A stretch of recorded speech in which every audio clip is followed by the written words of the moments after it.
tal? ¿Cómo están? Buenas noches. 21:05, 26 grados la temperatura en Asunción. Estamos en vivo y en directo. Estamos arrancando la caja negra por Unicanal. Los verdaderos pillos y peajeros. Tenemos un informe que vamos a compartir. Esto tiene que ver con el trabajo que hizo la Contraloría General de la República, que reporta perjuicio de casi 2 billones de guaraníes en entes públicos. Hay una comisión bicameral. Hay datos muy interesantes, porque fueron convocados algunos exfuncionarios, exministros.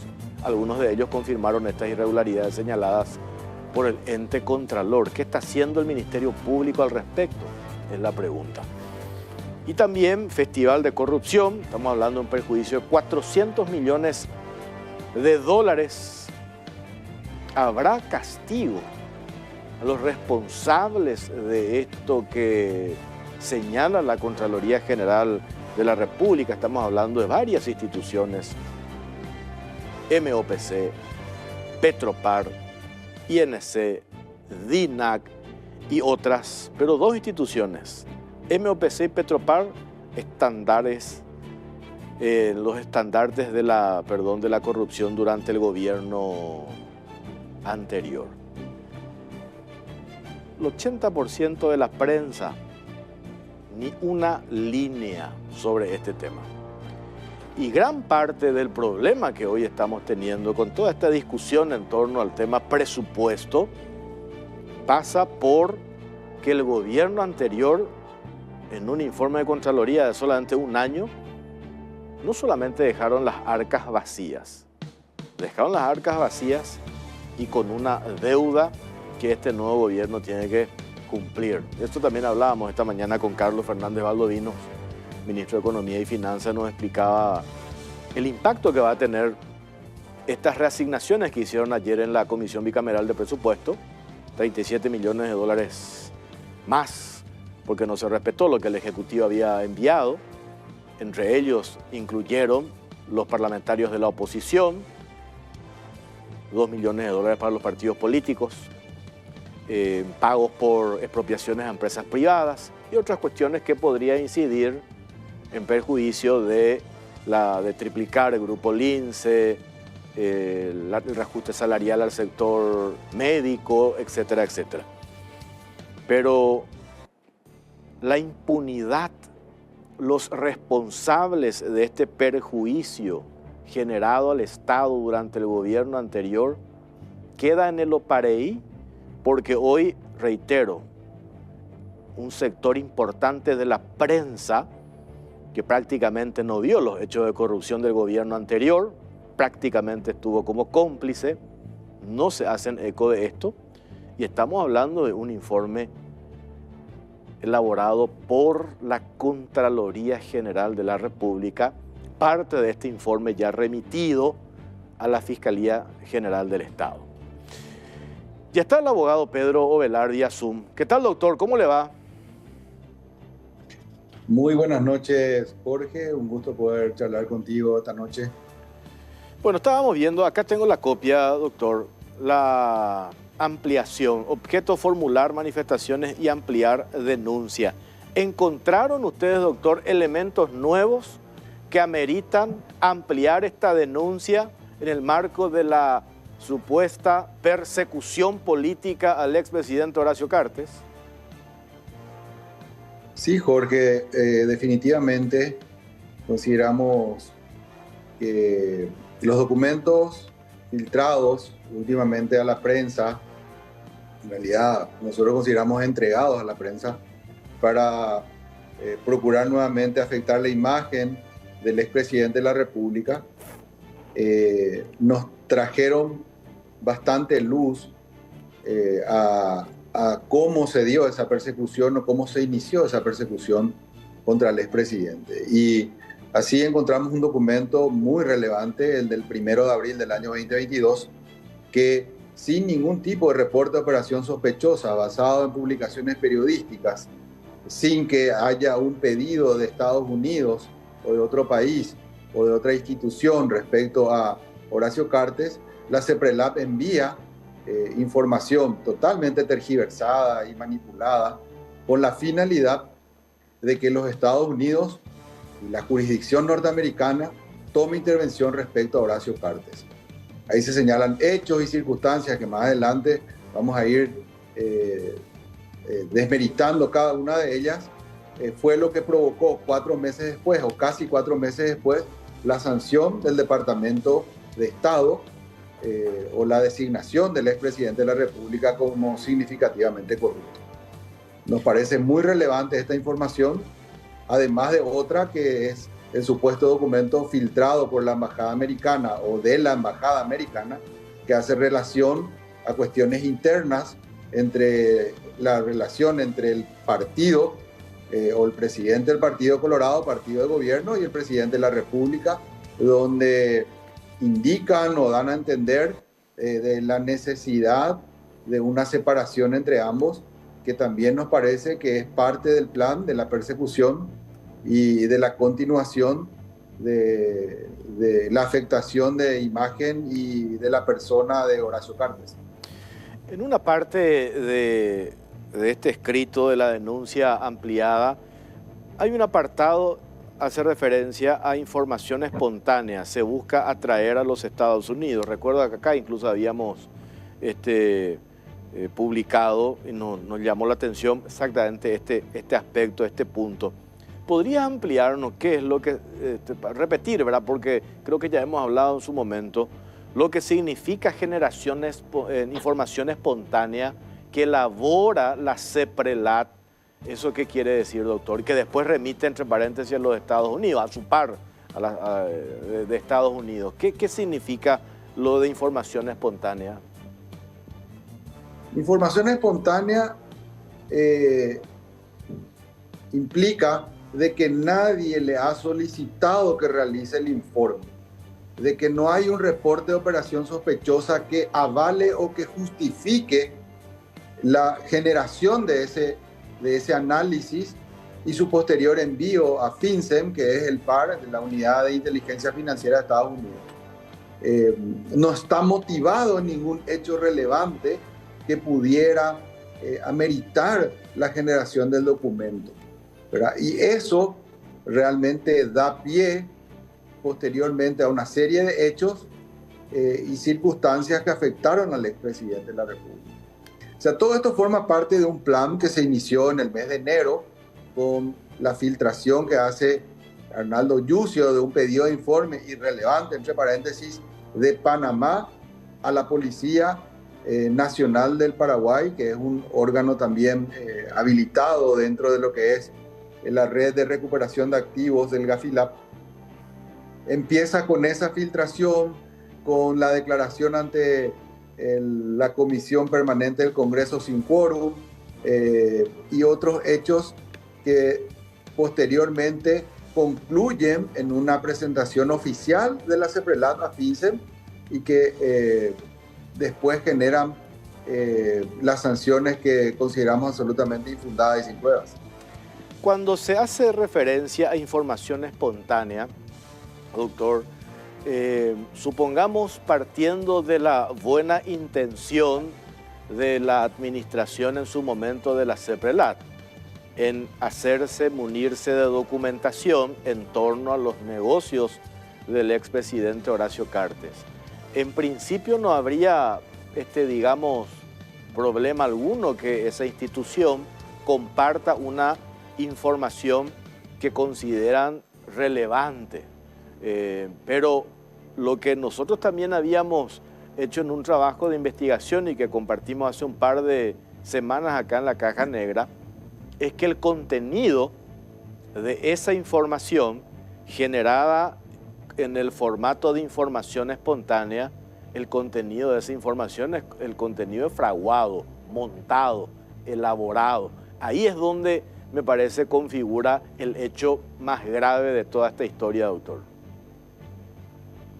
Sí, por supuesto. Además de de que es reprochable la filtración, porque siempre tuvo por finalidad perjudicar a Horacio Cartes, el contenido mismo del informe está plagado de inconsistencias, de falta de pruebas, de cuestiones irrelevantes, de falsedades que que inducen al error a cualquier organismo del extranjero que confiaría en una institución como la CEPRELAT, ¿verdad? Que es una Secretaría de Prevención de Lavado de Dinero, institución oficial de un país. O sea, si partimos de que ahí mismo se está mintiendo y ahí mismo se está manipulando, ¿verdad? ¿Cómo pretenderíamos que estos órganos del exterior tengan la suficiencia como para corroborar estos hechos ahí afirmados?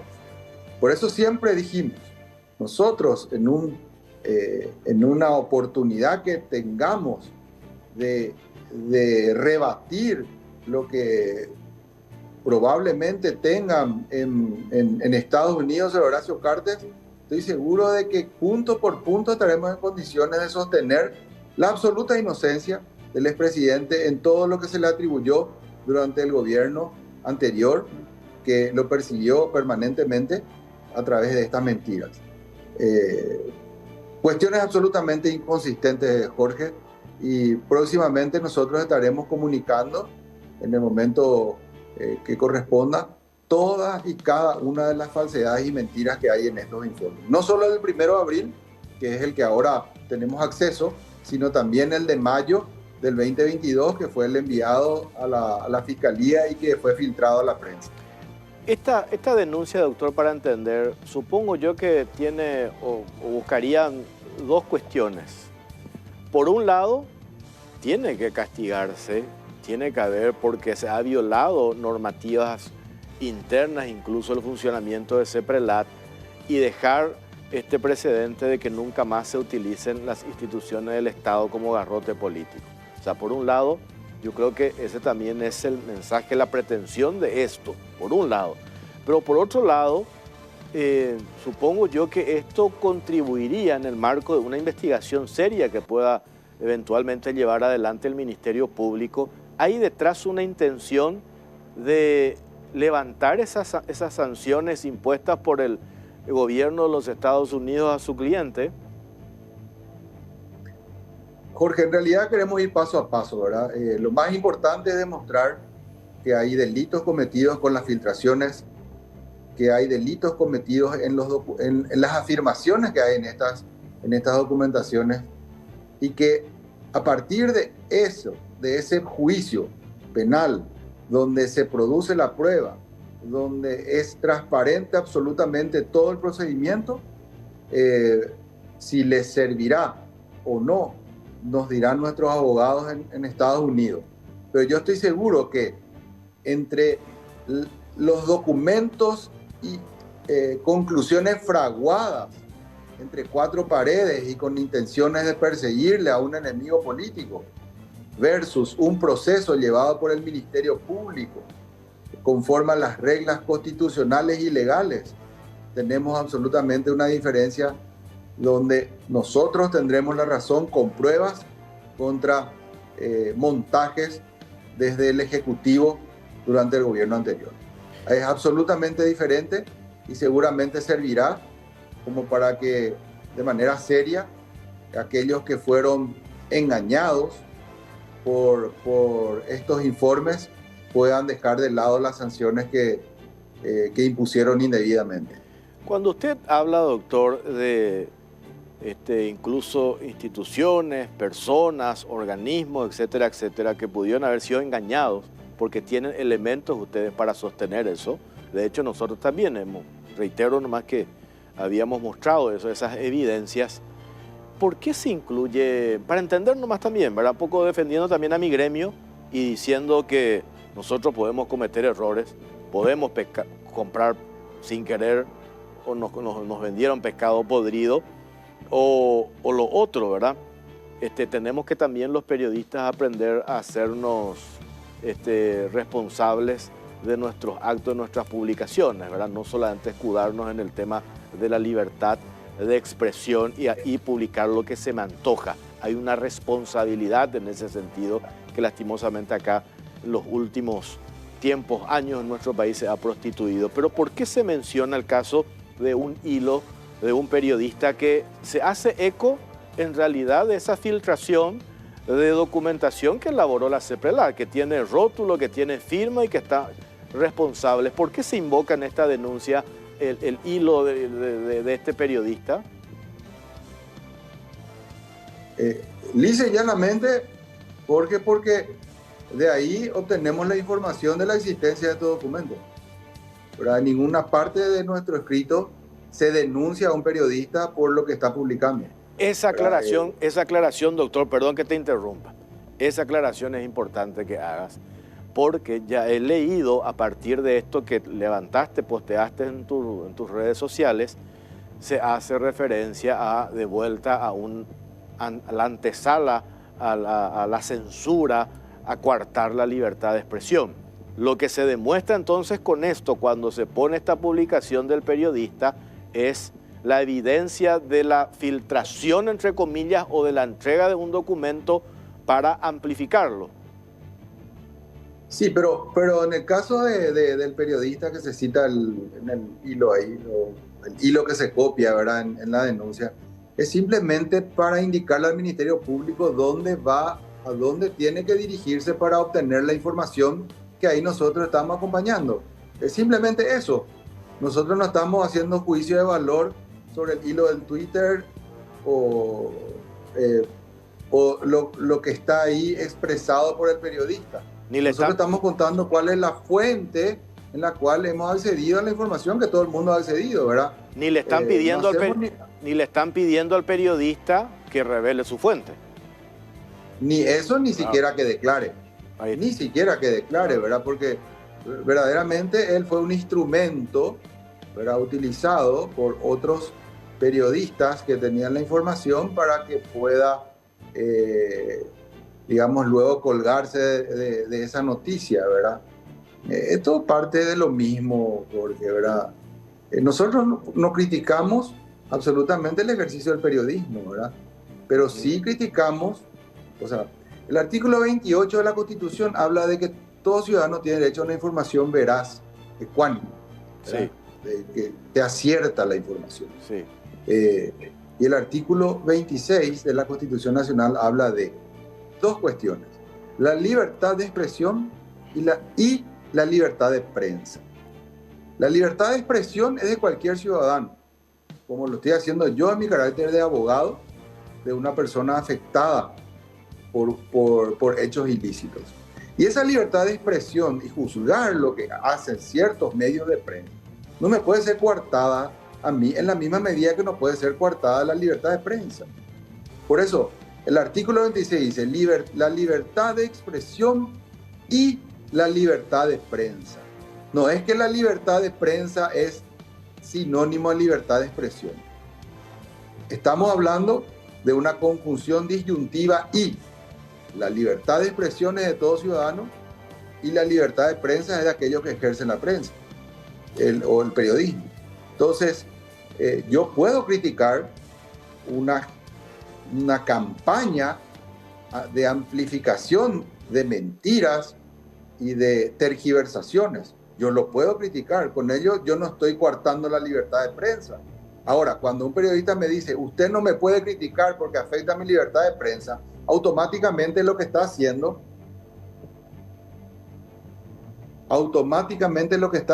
es coartar mi libertad de expresión. Sí. No, ahí estoy 100% de acuerdo contigo.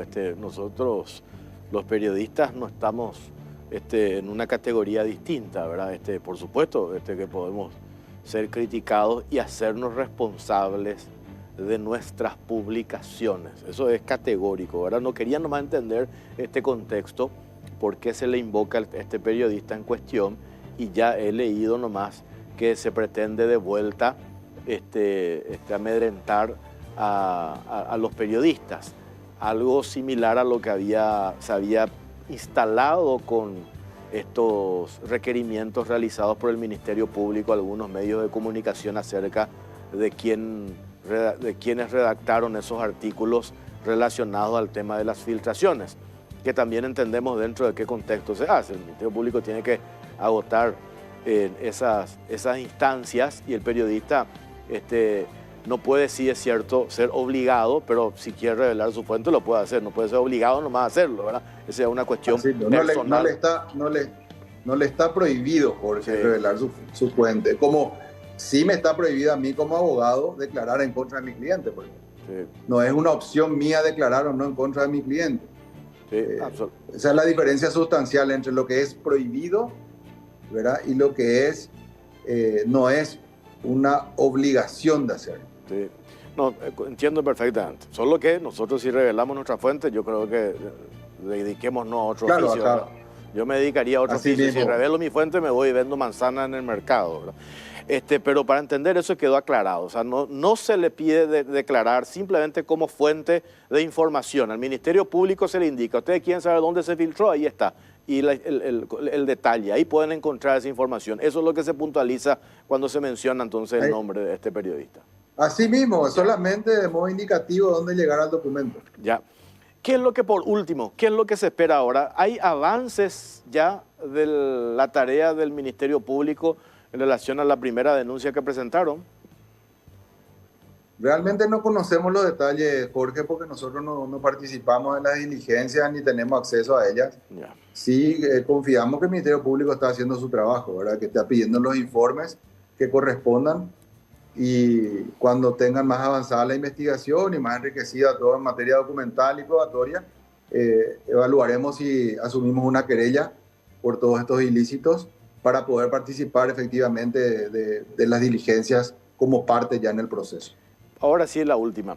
Es natural que se instale de que su cliente hoy, que está en el poder, su equipo político en el poder, no se pretenda aprovechar esa situación para pasar facturas. Eso sería interesante aclarar también, porque ¿cuál es la motivación de esto? Que no es precisamente el pase de factura o el castigar a aquel que osó en publicar una información proporcionada por una institución como CEPRELAT. ¿Cuál es la motivación, resumiendo, doctor? Lo más importante es que se conozca la verdad, Jorge. La verdad sobre Horacio Cartes. Él es una persona que está afectada desde hace muchos años por publicaciones permanentes, consistentes de mentiras y de falsedades. Cualquiera hoy a Horacio Cartes lo trata de corrupto o de narcotraficante o lavador de dinero, sin ninguna prueba, sin juicio, sin ninguna consecuencia para nadie. Entonces, aquel que sea responsable de haberle afectado al expresidente de esa manera, tiene que pagar ante la justicia, ¿verdad? Y se tiene que saber la verdad. Y él es una persona que se debe a un país, a un partido, a una familia, y tiene la obligación, como en esa condición, de llevar la verdad y la transparencia en todo su actuar, y por sobre todas las cosas, el Paraguay tiene que saber que en democracia hubo una persecución a través de la manipulación de instituciones del Estado, desde el Poder Ejecutivo y también desde comisiones bicamerales que hicieron muchas acciones con el fin de perjudicar políticamente a un líder y a un adversario político. Doctor Pedro Velar, gracias por su tiempo, muy amable. A las órdenes, muy buenas noches. Hasta luego, el abogado del expresidente Horacio Cartes. Vamos con este informe que habíamos presentado hace un par de semanas en la Caja Negra a propósito del tema filtraciones de la CEPRELAT. Y con eso nos vamos a la pausa y a la vuelta vamos a hablar con Leandro Baruja, director de Auditoría Forense de la Contraloría General de la República.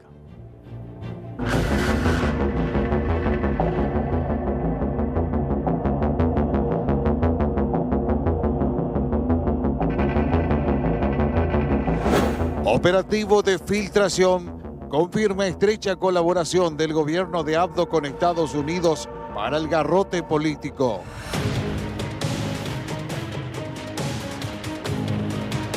No hay un fuente clave o único para fundamentar nuestras designaciones. Esa colaboración entre nuestros gobiernos y, más importante, nuestras agencias judiciales es fuerte y yo creo que ellos creen en la información que han recibido y por eso hemos hecho estas designaciones.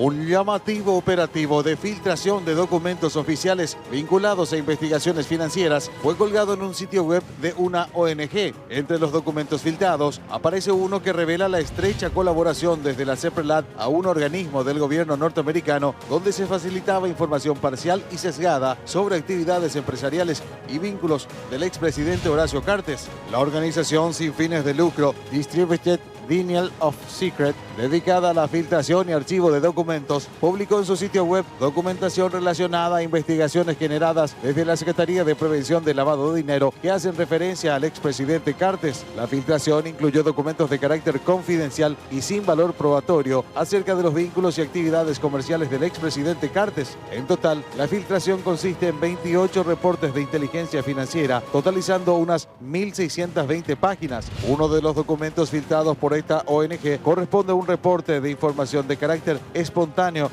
y confidencial enviado desde la CEPRLAT a la FinCEN, una oficina del Departamento del Tesoro de los Estados Unidos dedicada a la prevención del lavado de dinero y la salvaguarda del sistema financiero norteamericano. Este revelador documento, fechado el 1 de abril del año 2022 y filtrado en la víspera por esta ONG, fue remitido 3 meses antes de que el gobierno norteamericano dé a conocer en Paraguay una lista de personas declaradas significativamente corruptas. En el acápite del documento se observa el carácter del mismo, información espontánea. Este tipo de información, de acuerdo a la legislación de la CEPRLAT, corresponde a un tipo de cooperación internacional que se da sin que exista un pedido previo por parte del país u agencia a la cual se remite la información. De acuerdo a lo que establece el Manual de Tratamiento de Información de la CEPRLAT en su anexo 7º, la información espontánea es un tipo de cooperación internacional que se da sobre la base de la reciprocidad, identificadas operaciones que pudieran ser de interés de otras jurisdicciones por comprometer de alguna manera su participación.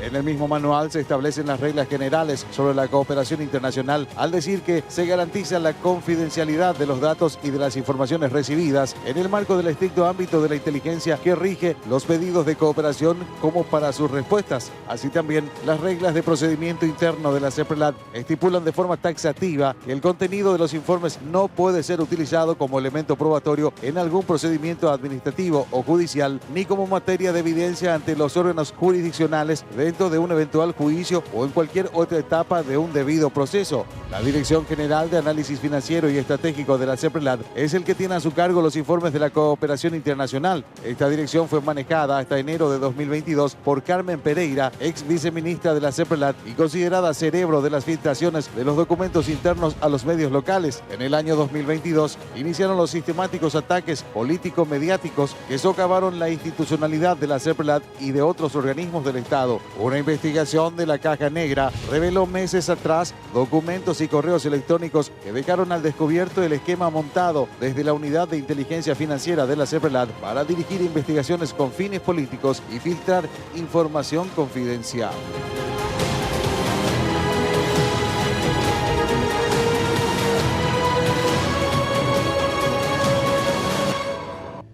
Festival de corrupción. Tenemos un informe elaborado a partir de datos proporcionados por la Contraloría General de la República en este trabajo de auditoría forense que han realizado varias instituciones del Estado en la administración anterior y que señalan un perjuicio de 400 millones de dólares. Y la pregunta que nos hacemos es, ¿habrá castigo? Veamos el informe.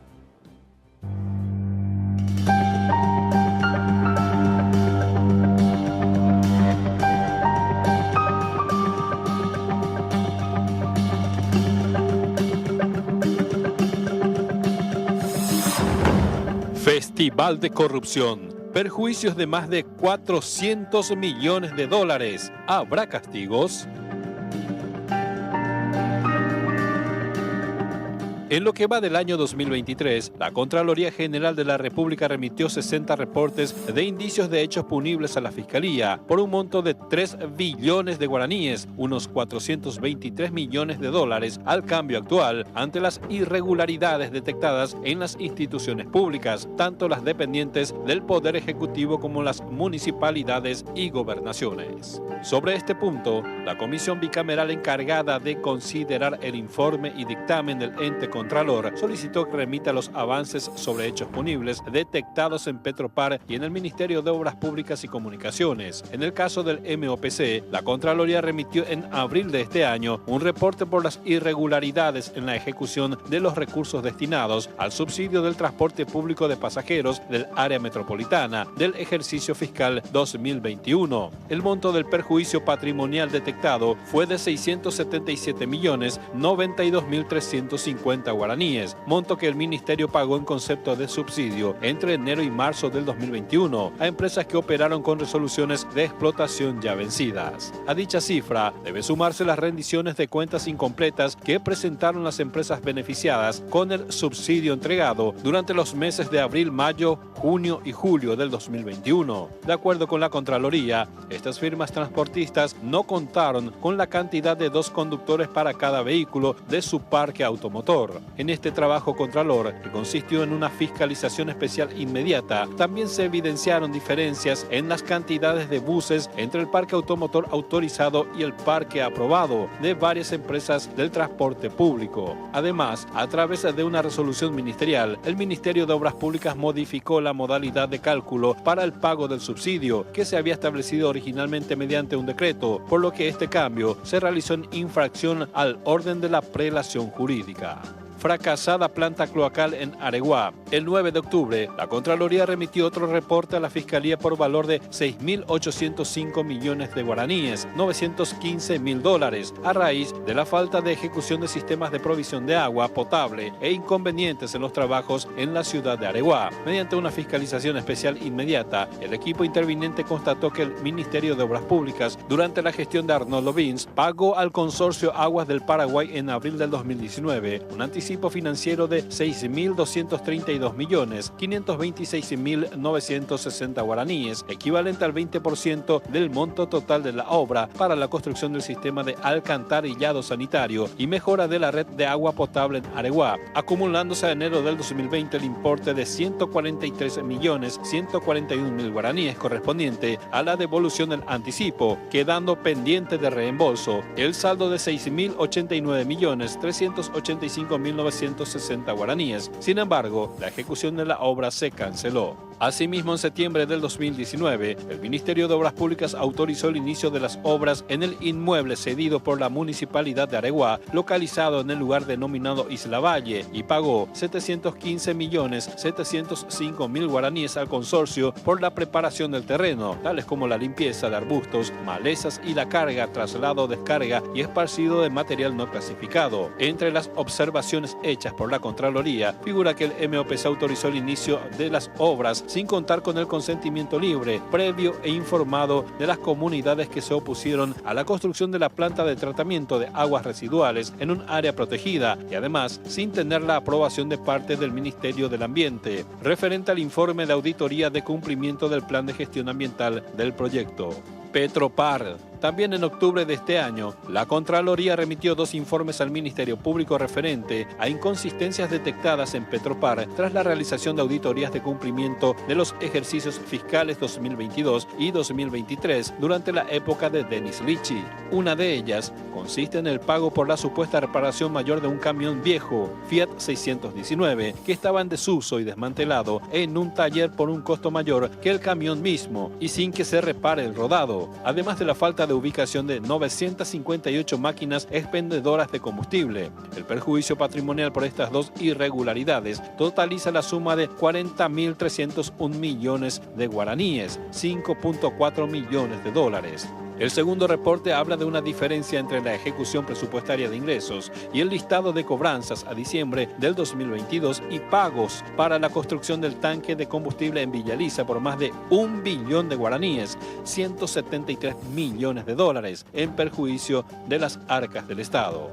millonaria obra que no funciona. El acueducto del Chaco fue inaugurado por el expresidente Mario Abdo Benítez, pese a que tenía fallas y dejó de funcionar meses después.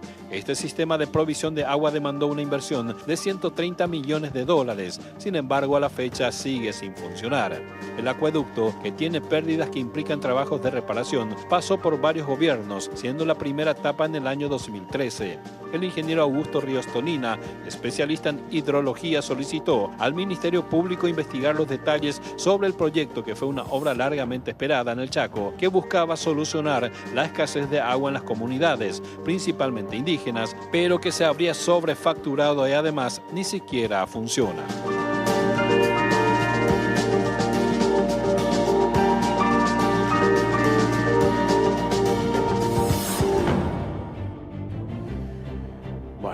Sobre este tema está con nosotros el director de Auditoría Forense de la Contraloría General de la República, Leandro Baruja. ¿Qué tal, director? ¿Cómo estás? Buenas noches. Buenas noches, Jorge. Muchas gracias. Un saludo a la audiencia.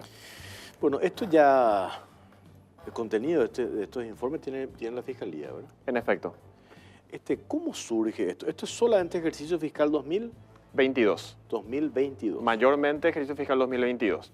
Es importante empezar señalando, Jorge, que estas auditorías son parte habitual del trabajo de la Contraloría, integran el Plan General de Auditorías de la Contraloría General de la República. Todos los años se establece un Plan General de Auditorías que audita el ejercicio fiscal anterior con el objeto de poner a consideración de las autoridades todas las observaciones, las más relevantes de carácter administrativo y también las más graves, para poder mejorar los procesos de las instituciones públicas.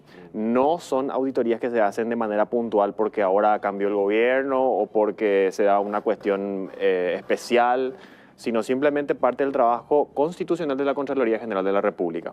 Y se han puesto, por supuesto, a consideración del Congreso, de las autoridades de todas las instituciones públicas y también de la ciudadanía, a través de la página de la Contraloría General de la República, los hallazgos más importantes y todos los informes.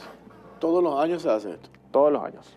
¿Cuál es el criterio? ¿Se incluyen a todas las instituciones del Estado o se hace de manera aleatoria, se toma alguna? Lamentablemente no podemos auditar a todas las instituciones del Estado, ya que el presupuesto de la Contraloría General de la República es de apenas el 0,15% del total del PGA, a lo que hay que sumar también el control de las municipalidades. Es decir, de cada 100 guaraníes que gasta el Estado paraguayo, 0,1 guaraníes es lo que se destina para el control. Entonces es virtualmente imposible hacer un control de todas las partidas.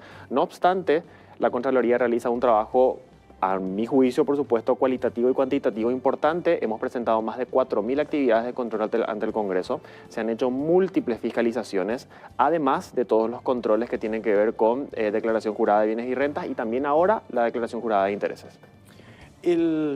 Cuando deciden hacer, aclaraste muy bien que por una cuestión presupuestaria no se puede hacer a todas las instituciones del Estado, pero a las instituciones que se hace de todas las áreas o se elige otra vez algunas cuestiones puntuales. Pregunto esto porque me hacían el otro día, desde el Instituto de Previsión Social, me hacían la salvedad de que en el informe de Contraloría no incluyó, por ejemplo, inmuebles. Creo que no sé si incluyó prestaciones y otras áreas. Inmuebles sí está. Inmuebles está. La Dirección General de Control de Bienes Patrimoniales, que es la que controla el activo fijo del Instituto de Previsión Social y de las demás instituciones, realizó una fiscalización, realizó una auditoría y ahí vuelve a entrar a tallar el tema que te mencionaba antes de la inviabilidad de controlar absolutamente todo. IPS es una institución gigantesca, tiene un montón de bienes y se seleccionan partidas, las relevantes, las más llamativas, y en ese sentido, solo por poner un ejemplo, el equipo auditor de bienes patrimoniales detectó que el Instituto de Previsión Social cataloga,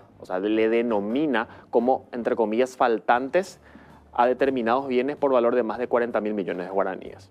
Y eso es absolutamente imposible. Es algo así como que vos recibas, Jorge, la administración del canal y te digan, bueno, dentro de nuestro inventario tenemos 15 cámaras que están como faltantes y que vos no hagas nada para resolver ese problema. Y eso se arrastra desde hace muchos años y la Contraloría se lo ha observado y ha puesto a consideración del Ministerio Público también. Números redondos, ejercicio fiscal, informe de auditoría, la Contraloría General de la República, ejercicio fiscal 2022. Esos 3 billones de guaraníes, 3, no 2, nosotros nos quedamos cortos, me parece, 3 billones de guaraníes. ¿Cómo se hace? ¿Dónde sale ese número? ¿Cómo sale ese número? ¿Y de qué estamos hablando? Ese número es inconsistencia, no hay documento respaldatorio, daño patrimonial, desapareció la plata. ¿Cómo se explica eso? Es una excelente pregunta. Los montos son mayormente referenciales. Por lo que estábamos mencionando, por la imposibilidad de abarcar todas las partidas, se utilizan muestreo. Esto no por una cuestión caprichosa de los auditores, sino por normas internacionales de auditoría de las ISAI. Se seleccionan, por ejemplo, meses de, digamos, febrero y marzo, y sobre eso se hace la verificación o se controlan determinados bienes que existen en un lugar. Supongamos que el canal tiene 10 estudios dispersos por Asunción y Central y se decide elegir 2 de ellos para hacer la fiscalización. Entonces, conforme a esas muestras, se levantan los datos y las observaciones. Entonces, puede ser incluso más desde ese punto de vista porque son solamente algunas muestras. Y así también hay algunas obras o contratos que se toman por el importe de la contratación. ¿Puede existir un perjuicio menor que el importe referencial de la contratación? Podría ser, pero todo se incluye como un monto referencial como posible perjuicio patrimonial. De allí salen los números. Por ejemplo, en el caso del Instituto de Previsión Social, una observación que es bastante relevante es aquella que refiere a los medicamentos que el IPS tiene que abonar. Básicamente, el equipo auditor de la Dirección General de Control de la Administración Descentralizada le pregunta al IPS, ¿a quién vos le debes plata? Lo digo en términos sencillos para que la gente entienda fácil. ¿A quién le debes plata? ¿Cuánto le debes? ¿En qué concepto le debes? ¿Podés darme el detalle de esta gente a la que le estás debiendo plata? Todo esto, por supuesto, conforme a la Ley de Administración Financiera 1535, que es la que reglamenta ese proceso. Entonces, cuando IPS responde, advierten los auditores que no puede componer cuáles son esos deudores y a quién se le debe. Y en esa observación tenemos más de 1,5 billones de guaraníes. ¿Por qué es relevante y por qué se remitió al Ministerio Público? Por el riesgo potencial que se presenta en cuanto a cómo no vas a saber a quién le debes y cuánto le debes. Sumado a eso, tenés el inconveniente de que existen otras observaciones en ese informe en el que no son consistentes los datos de a quién ya le pagó o a quién falta pagarle el Instituto de Previsión Social. Aparentemente aquí tenemos un problema social grave también, o sea, está conectado con un problema social, porque obviamente el Instituto de Previsión Social necesita los medicamentos y debe proveérselos con la mayor celeridad a los asegurados, a las personas. No puedes parar ningún proceso. No puedes parar eso porque falta una cuestión burocrática. Entonces ellos hacen un registro, según se puede desprender de la auditoría, y proveen rápidamente los medicamentos. Esa sería, digamos, la explicación. Pero eso no justifica un incumplimiento de la ley. Y además, como es un monto tan relevante, tan grande, bien podría significar que allí existe algún hecho de corrupción. ¿Significa que desapareció el dinero o que se está robando? No lo sabemos. Puede ser, y por eso ante el riesgo potencial se remitió como posible indicio hecho punible. Este caso puntual, después para entrar en lo otro, digamos que es un esquema o una situación ya que se viene arrastrando desde hace tiempo.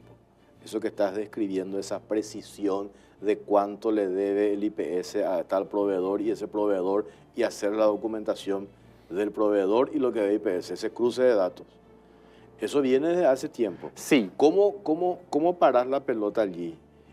Porque en un principio, me tocó hablar con gerentes administrativos del IPS, estaban con esa intención de parar la pelota, saneamos eso. Pero si paraban la pelota y hacían ese proceso de saneamiento, se quedaban con los plazos vencidos para la provisión de medicamentos. Y lo que dijiste es que no le podía casi medicamentos a los asegurados. Entonces ahí hay un drama serio porque es como que un círculo vicioso que no sé cómo vas a cortar, ¿verdad? En paralelo, supongo, destinado a un equipo, ustedes ya hacen la advertencia. Nos decimos que acá se robó 1,5 billones, pero hay una alerta. Exactamente. Entonces, ¿cómo esa duda generada por ustedes ¿cómo se disipa esa duda? Creemos que estos informes tienen que servir para que la clase política y los administradores de la cosa pública tomen medidas correctivas y que precisamente esto que estás planteando vos se eleve a debate en diferentes ámbitos, de tal manera que se puedan corregir los procesos. Muchas veces los administradores tienen rechazo de permitir que se audite. IPS fue un caso, Contraloría tuvo que demandar, tuvo que pedir auxilio judicial para que IPS brinde la información. Llegamos a ese extremo. ¿En qué periodo? Para saber nomás. En el marco de estas auditorías. En el marco de estas auditorías. Era Bataglia. Sí, sí. No querían proveer la información. Así me acuerdo ya. Se rehusaron a proveer la información. Es más, sí. abro un paréntesis. Hay una observación que está también reportada que trata acerca de la utilización de combustible por parte del señor Bataglia, el expresidente IPS, mientras él estaba de vacaciones. Todos los procesos de auditoría implican informar al ente sujeto de control y a las personas que pudieran sentirse agraviadas como ex autoridades al respecto de lo que se está formulando como hallazgo para que puedan hacer su descargo. En este caso que te comento, el expresidente no presentó descargo, o sea, no le dio a la Contraloría los elementos. Tengo que hacer una pausa. Tengo dos preguntas claves acá, director. Uno, dijiste cada año se hace esta auditoría, la Contraloría cada año. Esto que mostramos con estos números, 3 billones de guaraníes, ejercicio fiscal 2022. Ejercicio fiscal 2021, ¿arroja un número similar? No. Vamos a hablar de eso. Y lo otro, ¿por qué ya sobre hecho consumado? Porque hoy mostramos esto y yo entiendo el reclamo de la ciudadanía, dice, eso no ya fue la administración anterior, miremos para adelante, te dice. Y cuidado con eso porque inclusive, esto lo digo yo, no te comprometo, inclusive medios de comunicación que no se hacen eco de esto. Esto es un escándalo mayúsculo. Este informe de la Contraloría, nosotros al preparar estos informes que estábamos para compartir al aire, son números escandalosos. Los reportes que hemos visto de diferentes instituciones remitidos a la Fiscalía, números escandalosos. Entonces, no, por eso hay una responsabilidad de la clase política, como dijiste, y entiendo, después vamos a hablar con el senador Dionisio Amarilla de la bicameral que investiga esto, y también del Ministerio Público. Porque ¿cuál es el mensaje? Si esto queda en la nada o en la acumulación de papeles y ustedes que justifiquen el trabajo que están haciendo, los administradores que están hoy van a decir, yo puedo hacer exactamente lo mismo. Total, no pasa nada. Entonces ese mensaje hay que dar y hay que ser, por eso nosotros mencionábamos acá, habrá castigos, va a haber una investigación profunda, si hay lesión de confianza, si hay robo, van a ir a la cárcel los responsables de esto. Vamos a hablar de eso. La vuelta de la pausa, ya venimos. Dionisio Amarilla, senador del PLRA. ¿Cómo te va, Dionisio?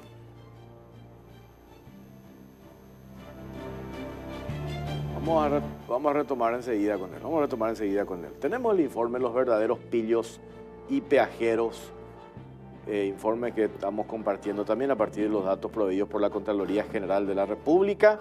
Estamos hablando de un perjuicio de 3 billones de guaraníes en entes públicos.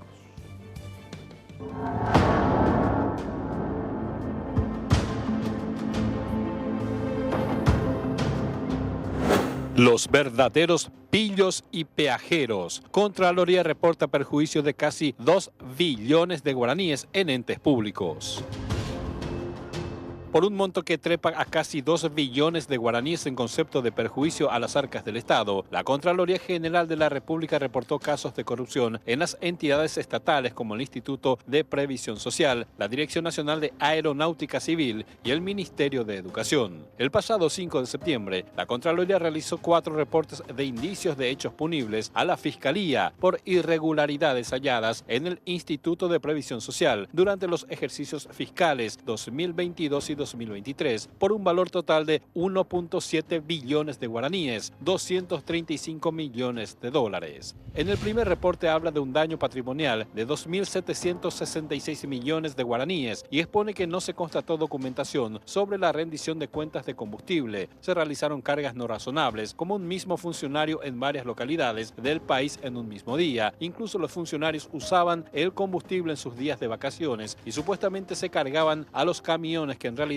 se encontraban en el taller para su reparación. El segundo reporte establece un daño al patrimonio de la previsional de 1.6 billones de guaraníes en pagos a proveedores sin contar con la debida documentación. El tercero señala un perjuicio de 111.962 millones de guaraníes por el faltante de bienes de la institución, mientras que el cuarto reporte expone un monto de 3.355 millones de guaraníes por las diferencias e incumplimientos contractual encontrados en la verificación de las obras del Hospital Ingavi que llevó adelante la previsional. También la institución Contralora reportó al Ministerio Público un perjuicio patrimonial en la Dirección Nacional de Aeronáutica Civil, DINAC, por 5.516 millones de guaraníes, $742.000, en el marco de la ampliación del Aeropuerto Internacional Silvio Pettirossi. De acuerdo con el informe, los auditores detectaron que se verificó una cantidad distinta de los trabajos a los que realmente fueron ejecutados y además aplicó un monto inferior de multa por atraso en la ejecución de las labores. Por otro lado,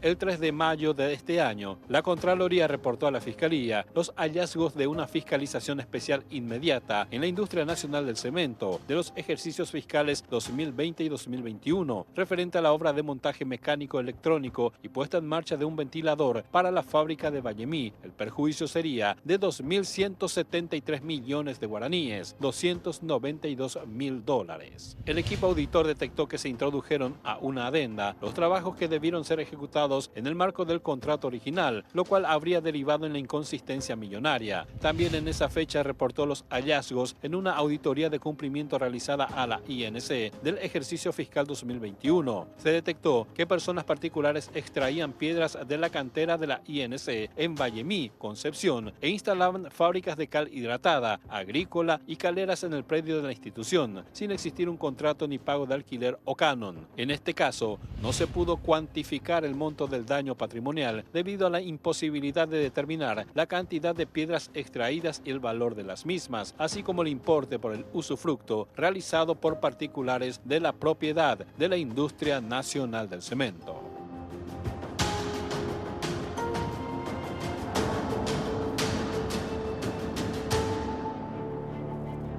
Cortito nomás queremos tener un contacto con el senador Dionisio Amarilla. Está acá con nosotros Leandro Baruja, director de Auditoría Forense de la Contraloría. Dionisio, senador, ¿qué tal? ¿Cómo estás? Buenas noches. Buenas noches, Jorge. Buenas noches, Leandro, y a la audiencia. Qué impresionante estos datos que comparte con nosotros el director de Auditoría Forense de la Contraloría. Nos está explicando la metodología, cómo llegaron a estos números, a estas conclusiones. La bicameral específicamente, senador, ¿cuál es el rol? ¿Qué es lo que ustedes están haciendo? ¿Revisando de vuelta esto que la Contraloría hizo? La Constitución Nacional, en virtud al artículo 282, impone al Congreso de la Nación recibir el informe de la Contraloría y elevar su dictamen al Pleno. Nosotros hemos invitado a los auditores de Contraloría, a los directores generales, al propio Contralor, y también trajimos a la contraparte para que dé su parecer.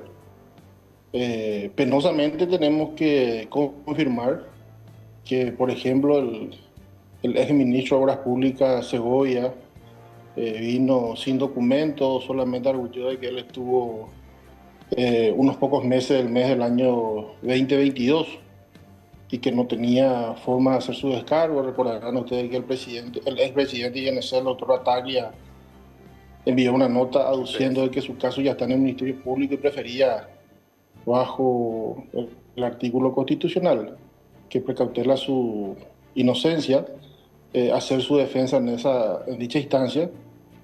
Y el lunes continuamos con los trabajos, recibiendo al exministro de Educación y Ciencia, Zárate.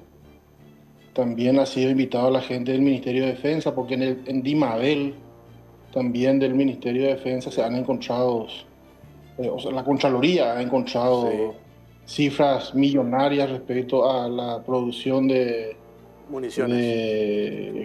municiones, exactamente. Sí. Bueno, continuaremos con los trabajos y seguramente después del Pleno va a profundizar la discusión y supongo yo, porque nosotros vamos a sugerirle eso, de que proponga al Ministerio Público acelerar e imprimir los trámites con aceleración para que se lleguen a a los actores de estos ilícitos. A mí me llama la atención, senador, que por un lado hay sectores políticos de la oposición principalmente, nada, silencio absoluto sobre este tema, excepto tu caso que siempre estás hablando al respecto. Y lo otro, también hay una percepción ciudadana, los medios de comunicación, un 80% ni hablan de este tema, ignoran por completo. Y al mirar los números, estos son cifras escandalosas, senador, que nosotros nos preguntábamos, ¿habrá castigos? Los responsables, los ministros, los administradores de gastos de la cosa pública van a pagar las consecuencias de esto, porque si no, le decía acá el director Alejandro Baruja, ¿cuál es el mensaje para las actuales autoridades? Hagamos lo mismo, total no pasa nada. Entonces, me parece que tenemos que insistir hasta el final con esto, senador. Sí, Jorge, yo en la misma línea le decía a la doctora Fernández en la última reunión donde llevamos al expresidente de Petropar y también fueron los directores actuales de contrataciones públicas y autoridades de Petropar, que la intención es que el Congreso también, en el ánimo de exigir, tal vez se mejoren los reportes de Contraloría, solicitará que nos remitan datos respecto a otros hechos punibles detectados en ejercicios anteriores y el ejercicio que están haciendo respecto a esos informes. Nosotros creemos que la Contraloría General de la República no termina su trabajo con solamente reportar estos hechos punibles al Ministerio Público, sino que tendría que encargar a su asesoría jurídica para que le dé seguimiento y también periódicamente esté informando a la sociedad, no solamente al Congreso, sobre cómo avanzan esas investigaciones respecto a los hechos que denuncia este órgano superior de control. Clarísimo, vamos a seguir hablando de esto y mucho. Me parece que si nosotros no hablamos de esto, dudo mucho que se den en otros espacios, pero hay que insistir con esto. Te agradezco estos datos, senador, muy amable. Muchas gracias a ustedes por el espacio, un gran abrazo. Hasta luego. Dionisio Amarilla, integrante de la Comisión Bicameral que investiga el caso de estas auditorías de la Contraloría General de la República. El tema IPS mostramos recién el informe. ¿Cómo graficamos para entender el tema de combustible, director? Bueno, en primer lugar, no existían documentos de respaldo, por ejemplo, en lo que tiene que ver con la utilización del combustible en generadores. También encontramos que faltan documentos de respaldo en varios casos y algunas de las observaciones hacían al uso no razonable de los combustibles. Entenderá toda la gente en su casa que los autos tienen un consumo promedio. Los vehículos, los colectivos, la camioneta, lo que sea, tiene un consumo promedio. Usted, por ejemplo, tiene un vehículo que digamos que consume 10 litros cada 100 kilómetros o 15 litros cada 100 kilómetros. IPS tiene una planilla con el detalle del consumo promedio del vehículo, pero al verificar las cargas de combustible a dichos vehículos, encontramos que el consumo promedio se superaba en 1, 10, 50 o 100 litros del promedio. Y eso obviamente es también una señal de alerta. Claro. En otros casos encontramos que se hacían cargas por, digamos, tanque lleno y a las 2 o 3 horas se volvía a cargar combustible. Debía recorrer el vehículo, no sé, 250 o 300 kilómetros, pero ya se volvía a cargar combustible. Entonces, esa clase de inconsistencias también fueron reportadas porque delatan que existiría un manejo que no parece ser del todo prolijo. Ese es un caso puntual de combustible. Sí. Lo que te pregunté antes de ir a la pausa, porque enseguida tenemos que hacer otro corte. Ejercicio fiscal 2022, 3 billones de guaraníes, lo que encontraron. 2021, ¿cuánto? Quisiera verificar en los documentos el importe que fue encontrado y me comprometo a poner a la consideración de vos y de la audiencia posteriormente, pero no tengo el dato a mano, te pido comprensión en ese sentido porque acabo de asumir y hace pocos meses que me encuentro ocupando la titularidad de la Dirección de Auditoría Forense, entonces estoy mucho más empapado de lo que es el actual PGA de lo anterior. Pero en líneas generales, la Contraloría General de la República, a través de sus auditorías, tiene un alcance de más o menos el 33% de las partidas presupuestarias. Al menos eso ha sido en el caso del 2022, con los recursos y personal que tenemos disponibles.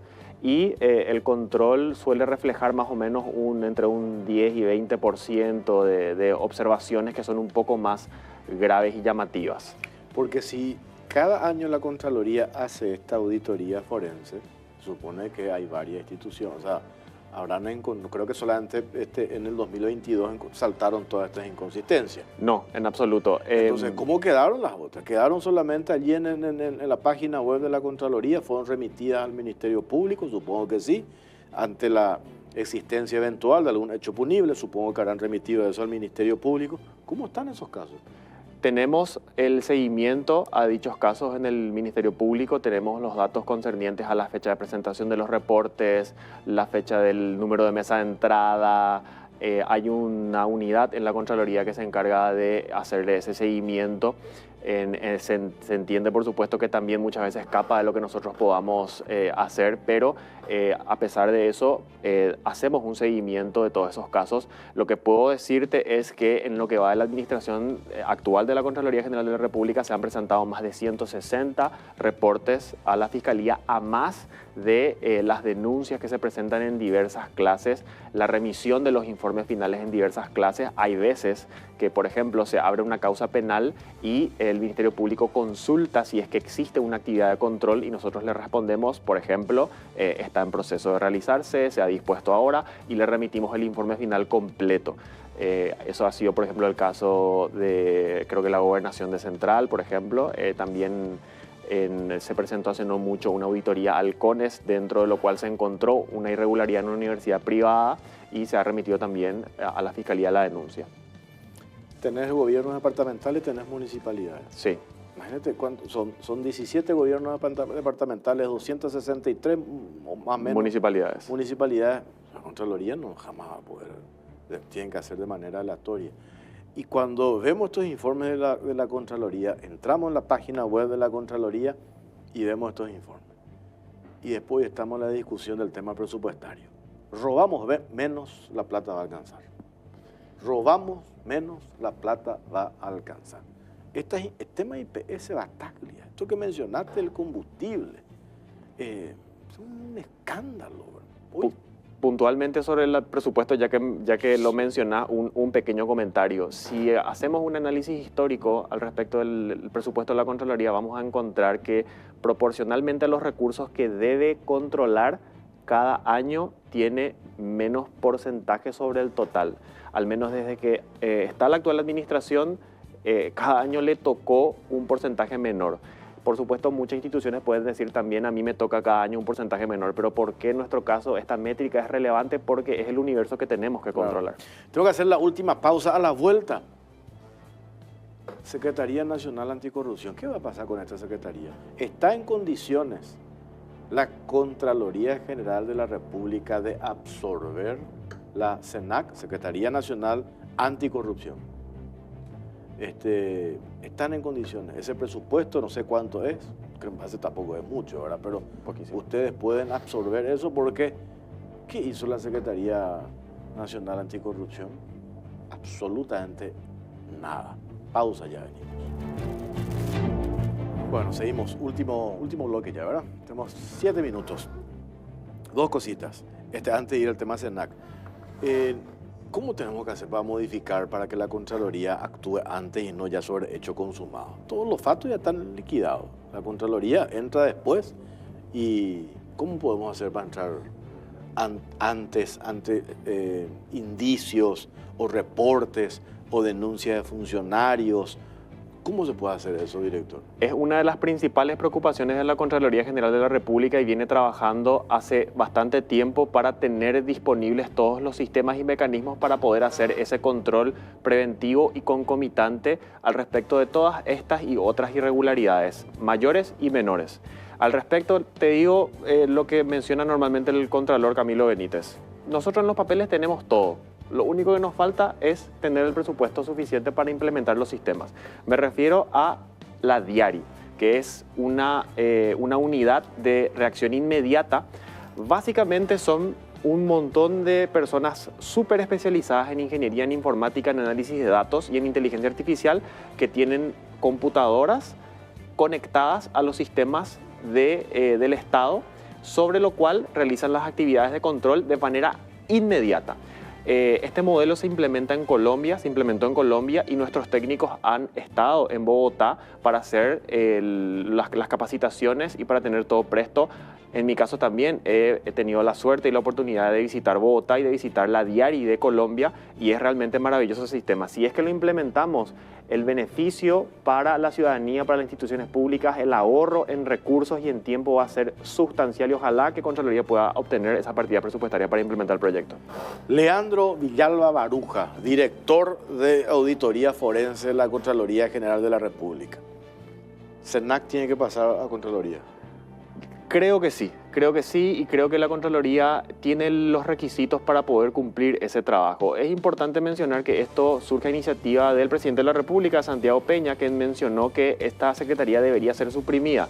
Fue criticado por algunas personas que mencionaban que esto del suprimir la SENAC era una suerte de vendetta, un retroceso por algunas denuncias que se hicieron desde ese espacio, pero es muy importante y es capital tener en cuenta que todas las instituciones de control, cualquiera sea su naturaleza, en nuestro caso en la República del Paraguay, la Contraloría General de la República, que es la superior, deben tener garantizada su independencia. Claro. Entonces, cuando se dice, por ejemplo, el presidente de la República le quiere castigar a la SENAC y le suprime, pero no necesitaba hacer eso. Bastaba poner en ese cargo, en el de la SENAC, a una persona que le responda y listo. Como hicieron todos los presidentes de turno. Pues sí depende del Ejecutivo. Claro, depende Entonces, del Poder Ejecutivo. ¿Cómo le va a investigar a tu jefe? Entonces, no tiene la independencia que sí tiene la Contraloría para poder señalar todo esto. Hay dos leyes, la 977/96 y la 2535/05, que establecen los protocolos interamericanos y de las Naciones Unidas sobre la lucha contra la corrupción que fueron ratificadas por la República del Paraguay. Y estos instrumentos legales dicen que debe tener independencia la institución que realiza la lucha contra la corrupción. Es un tema totalmente en boga y nuevo. La Constitución Nacional, hasta donde yo recuerdo, no menciona ni una sola vez la palabra corrupción.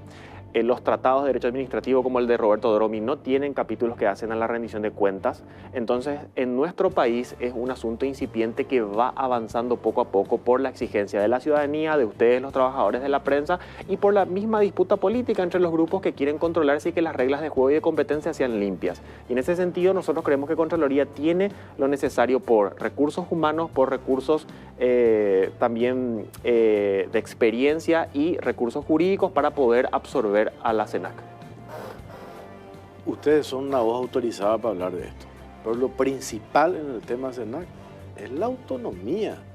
Por eso yo rescato y valoro la opinión de ustedes que están en la Contraloría y desecho la tilinguería política de algunos opositores parlamentarios que dijeron esto es un retroceso, esto es un golpe a la democracia. Y yo les pregunté a algunos de ellos, ¿verdad? 5 años, ahora reciente, ¿verdad? ¿Qué aporte tuvo la Secretaría Nacional Anticorrupción? ¿Qué aporte? Cero. Excepto para usar también esa institución como garrote político, ¿verdad? Porque coincidentemente han investigado a instituciones donde no estaban sus adversarios políticos ocasionales. Entonces no sirve.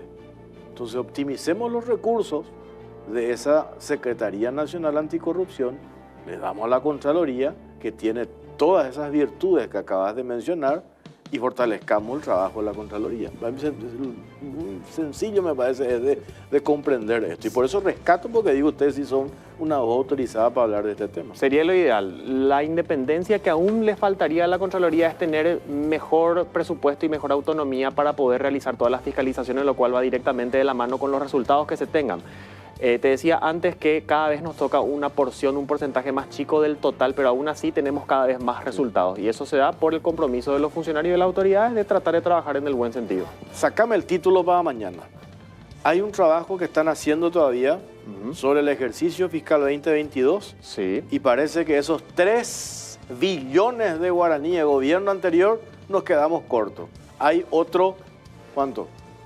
Está en análisis un caso que implica también un monto muy importante que supera el billón de guaraníes. Supera el billón de guaraníes. ¿Podemos decir qué instituciones? Sí, esto lo puedo mencionar porque incluso ya se mencionó también en la sede del Congreso Nacional, en la comisión bicameral que preside justamente el senador Amarilla. Se trata del Ministerio de Obras Públicas, que MOPC. MOPC, que es una de las instituciones que su actual titular pidió que se audite los periodos anteriores. No es muy común como podría pensar la gente, pero en algunos casos, como en el INDER y el de Obras Públicas, se ha presentado. Que las autoridades actuales piden a la auditoría piden a la Contraloría una auditoría. Sí, ocasionalmente se da. Ya. Director, gracias por esto. Vamos a seguir en contacto. Gracias a ustedes Sí. por el tiempo, por la atención y también a la gente por el seguimiento. Gracias por acompañarnos. Nos reencontramos el próximo martes, si Dios quiere. Buenas noches.